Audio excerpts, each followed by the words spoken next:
this weather cell off, or came through the last light anywhere. So today we're going to demo pretty much every service rifle the U.S. Army has ever issued, from the Continental Army all the way to present day, including a couple of machine guns and some light machine guns, submachine guns and such. So they'll all be using blanks, so don't worry about that. They are going to be kind of loud. We're going to keep them on the bridge or over here on the side for our early war guys, because they're not very loud.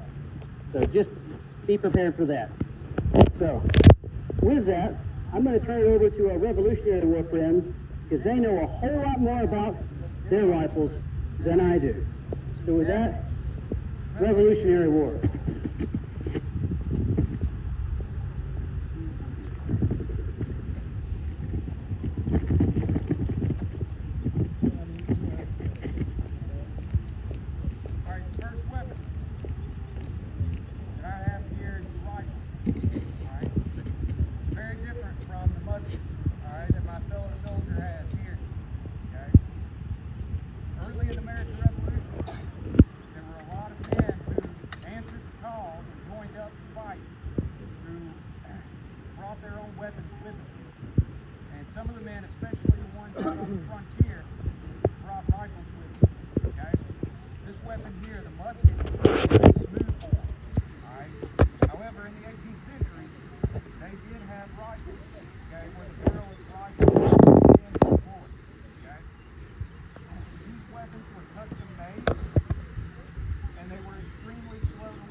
Last thing you want to do is to prime. Take a little bit of powder from the powder horn and stick it in the pan. And that's what's going to set the charge, the initial charge on off.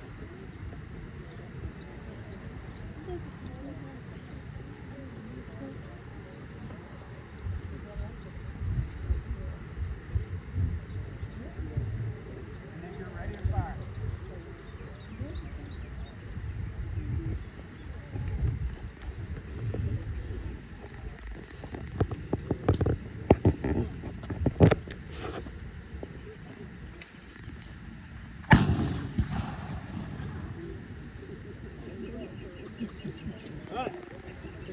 Y'all just saw the rifle. After Von Steuben showed up, he started to train troops with a musket. A musket, like he stated, is a smooth form weapon, which helps with loading. You can actually, a trained infantry soldier of the time of the American Revolution, can load and fire 3 rounds a minute. You would have a ball and you would have powder already in this paper tube. They are all concealed in here. You take the powder out of the tube and you put it in the pan, and then you put the rest down the barrel. The barrel can be loaded with the bayonet installed. When you install a bayonet, you turn this into a spear that shoots. Bayonets wins battles. Bayonets runs people off the field. So I will bite the cartridge, taste the gunpowder, spit the paper at my enemy. I will put some powder in the pan.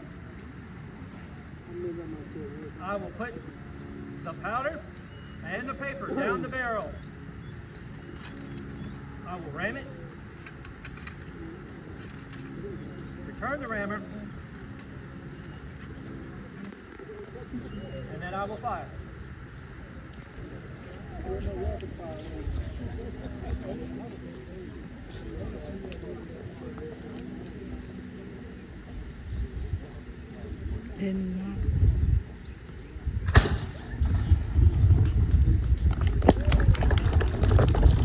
Thank you guys. So up next on this timeline, we don't have represented out here today, but the Civil War area. You might notice before Northern Aggression. You notice on those they had a flint lock. So there's a piece of flint on the back, and you pull it back, and it strikes a piece of steel, makes a spark, sets off the flash powder, and off the round goes. By the Civil War, they had concussion caps. So no more putting powder in the pan. It's a whole lot more reliable where the powder gets wet. It's a whole lot quicker as far as the mission is concerned. So put the little percussion cap on the back, pull the hammer back, and fire.